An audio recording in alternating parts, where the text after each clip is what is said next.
What's up, guys? Dr. Mo here, digital nomad physician at digitalnomadphysician.com. You can email me, drmo at digitalnomadphysician.com. It's a good day today. Good day. So far, I think it's around 3 p.m. Been getting up around 9, 10 a.m. 10 a.m. today, actually. And today is a bit of it's raining a little bit here in Madrid, which actually hasn't rained in a while. But it's not too cold, maybe like low 60s, mid 60s, not too sunny, a little gray as you guys can barely see me. Turn on the lights and I'm in this beautiful apartment, me and my girlfriend renting this out in Madrid for 2 months. So hopefully our Spanish is going to improve. All right, so something that comes up regularly is the fear of doing something new in medicine, the fear of starting something new, right? So some of you guys are interested in maybe making a difference, changing the way you're doing things, change your practice style, start a new business, do something on the side, do something completely unrelated to medicine perhaps, or maybe start a private practice, start a virtual telemedicine practice, right? All of these things are doing something new and they can cause a lot of fear. Why do they cause a fear? The fear comes from the not knowing what's going to happen. Like, what is this potential outcome that's going to be? Maybe I'll fail. Maybe I'll discover something about myself I didn't want to know. Maybe I'm going to lose all my money. Someone's going to sue me. Something really bad's going to happen. So there's like that fear of like everything's going to end. And there's a fear of like, I don't want to be committed to this. Maybe I don't really want to do this. What if I do it and then like it takes off? Like the fear of success, but like also me having to put in a lot of effort to do this, to continue this. And figuring some of this out, right? Figuring out what are these fears, for me, hasn't been easy because I engage in so many new things. I've done so many new things since 2016, from healthcare consulting to data analytics to telemedicine to medical consulting to clinical consulting, which are very different things, to starting my own telemedicine practice, to starting health coaching. I taught online. I taught at a community college. I don't know what else there is.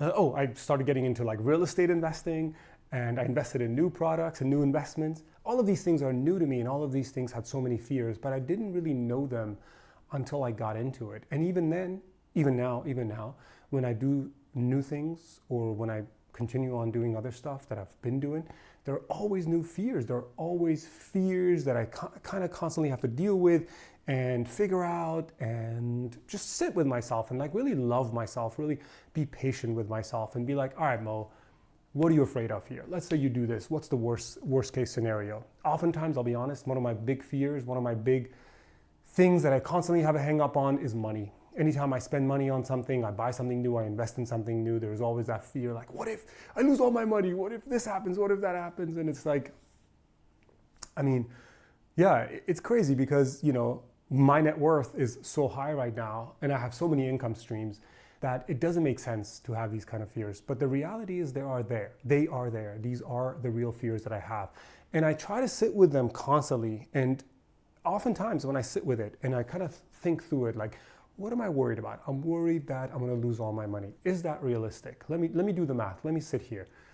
I probably could lose all my investments. They could go to zero. Sure. My securities, my bonds, my stocks, my index funds, my REITs, they could go to zero.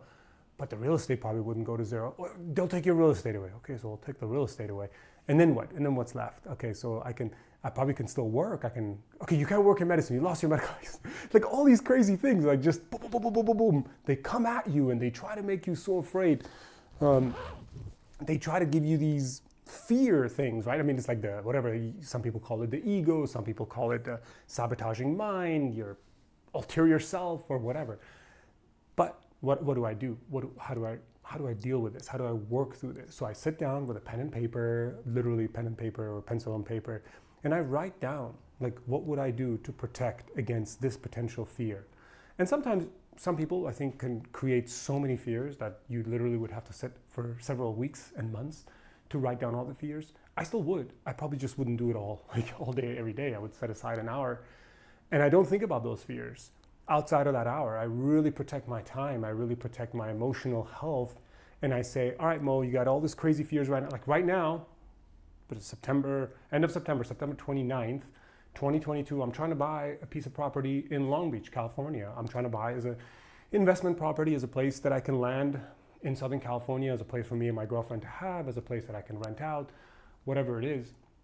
And I have so many fears. Jesus, fuck. Like, oh my God, what if this happens, that happens, this, endless. If I let my mind just go crazy with it all day long, I would literally just be in this like daze and like just not function, right? It wouldn't be good for my girlfriend, it wouldn't be good for me, it wouldn't be good for anyone. But instead what I can say is every day when I wake up in the morning, have my coffee, I will sit and talk to my realtor, back and forth, conversations. I will write down things. I have my other, I have this Chromebook, which I'm recording this video on.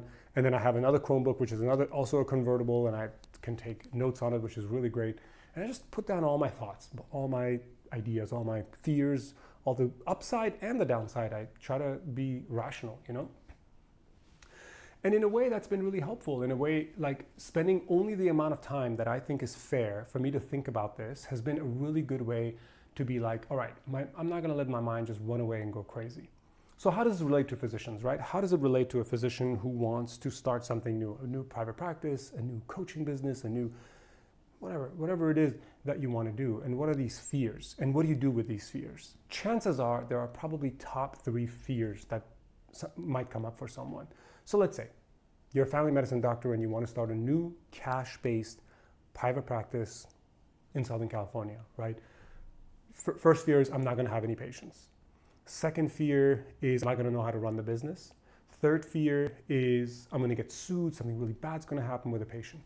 And so I always think it's really nice to be able to sit with somebody else who maybe has gone through this, or somebody who's really good at like taking you through the imagery process, right? But if you don't have that option, if you don't have a partner or somebody you can talk to, or somebody who's good at that, you can always do it yourself, right? You sit down and say, okay, I'm not going to find patients. Well, I know what healthcare access is like. It's going to be a cash-based family medicine practice, right? Family medicine practice. So I know that there's a lot of parents and people who are busy, CEOs, computer programmers, people who have their own business, who don't want to buy health insurance, who don't have health insurance, who can't afford health insurance, or who don't trust health insurance. They don't want to deal with it. Okay, so these people are probably going to come see me. There's going to be moms, new dads who just don't trust the regular insurance system, and they couldn't find a pediatrician who's good, who's going to take cash and really take care of them, have long visits, talk about everything. So I probably can find these people, and I can probably find them through word of mouth. I can probably advertise online. I can probably tell other practices and say, hey, I'm a new practice. If you guys have people who don't want to do the insurance and they want to pay cash, I'm available. Tell all the specialists, rheumatologists, oncologists, other people that I'm available. So I probably will find people. There's enough people who want a really good doctor, and that's what I'm going to offer. I'm going to offer one-on-one, sit down, 1-hour appointments, talk for as long as possible. Yeah, and I'm going to charge a lot. I'm going to charge $400 an hour, $300, $500, $600 an hour, whatever I'm going to charge. And then the second one is I'm not going to know how to run the business, or maybe no one's going to pay the money. Okay, what's the reality that nobody's going to pay the money? Well, if no one's going to pay the money, I can always lower my rate. Well, but then you have to lower it down to 20. Well, it's not realistic, because even in the insurance model, people are probably paying at least $150 an hour once you do the math. So I'm probably always going to be able to get that much, but I'm not going to know how to run the business. Well, let me take a look here. All I need to do is find an office, order some supplies from McKinsey or whatever these companies are. McKesson. And I don't need a front desk right now. I don't need any medical assistant. I don't need anyone else. It's going to be single office with me and super simple. So I'm just going to go in front of the person, say hello, and give me your credit card, or just PayPal me the money, or Venmo me, or whatever you're going to pay. And then I give them the service. I write a prescription with my electronic medical record, and I'm done. That sounds okay. I think I can do that. Yeah, but what if I can't do it? So what if that fear comes of what if the fear comes that you can't find enough patients, right? Okay, so I'm gonna do some advertising. I'm gonna pay for advertising. That's one way to protect myself. I might hire a consultant. That's another layer of protection. And then what if I have the fear of I can't run my business? That's okay. I will hire a consultant. I will hire a business manager. I will, these other steps where you're like, okay, I can do this, and I can do this, and I can do this, right? The layers of diversification to help your mind wrap itself around the problem so that you're not suffocated by it, right? And then the final problem, I don't know, you can come up with whatever you want. There's so many, right? I was trying to think for myself what would be. I think the first one would be, gosh, it'd be hard to find patients. And then the second one would be, it's a business. I'd have to run a business. And then the third one was like, it's going to take over my life. Like, honestly, that's my big thing right now at age of 44. Like, it's going to take over my life. Like, oh my God, like, I don't want that. I don't want to have to deal with that. I'm going to all day, every day be dealing with this. So, all right, I'm going to set a budget for myself. I'm going to decide how much money do I need, and I'm going to only work that much. And if I realize that I'm just doing putting way too much time into it, I'll hire someone. I'll hire a physician assistant, a nurse practitioner. I'll bring someone else on board. I'll bring a medical assistant, somebody who can take some of the pressure and work off of me. And so maybe the other one is I'm going to get sued, or I'm going to, right? That was the first one I mentioned. I don't have that fear as much, I think, because I went through the state medical board investigation, and that was a 4 or 5 year ordeal. And so I feel like I have a little bit of like scar tissue, like healthy scar tissue, like from rock climbing, you get scar tissue, calluses, like in a good way. But I feel like, so, chances are I'm not going to get sued because these are 1 hour appointments with private patients. These are not the kind of people who are looking to sue you, right? And you have a lot of communication with them. The chance that something's going to fall through the cracks is much lower than in the insurance model. But if it does, I have malpractice insurance. I hopefully have a good malpractice insurance with a good attorney. I hopefully have a business, so I have some connections with different types of attorneys. Maybe I'll go interview some attorneys right now. Maybe I'll pay $10,000 for a good attorney on what is that called when you pay them? On retainer. So that way I'm protected. Now I do have an attorney already. I have what's it called? Medical Justice League. That's the amount of money I pay every year to these guys to protect me. However much money I pay every year, that's the money that it goes in towards their hourly rate. I can contact them, email them, send them messages as often as I want. They will always get back to me, let me know what I need to do, what I don't need to do. They will preemptively get in on any kind of malpractice. It's wonderful. It's a wonderful way to just protect yourself. But you could do that with any attorney. So I can build these layers in. That's what I'm trying to say.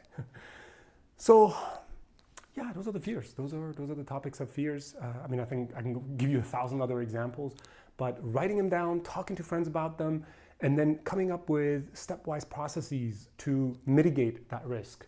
That's what we do. That's all life is. You're always going to be at risk. Whatever you do in life, you're going to be putting yourself at some sort of risk. Walking out the door, sitting at home forever, you're still going to be at risk, right? House could come crashing down, you muscle atrophy and get heart disease and overeat.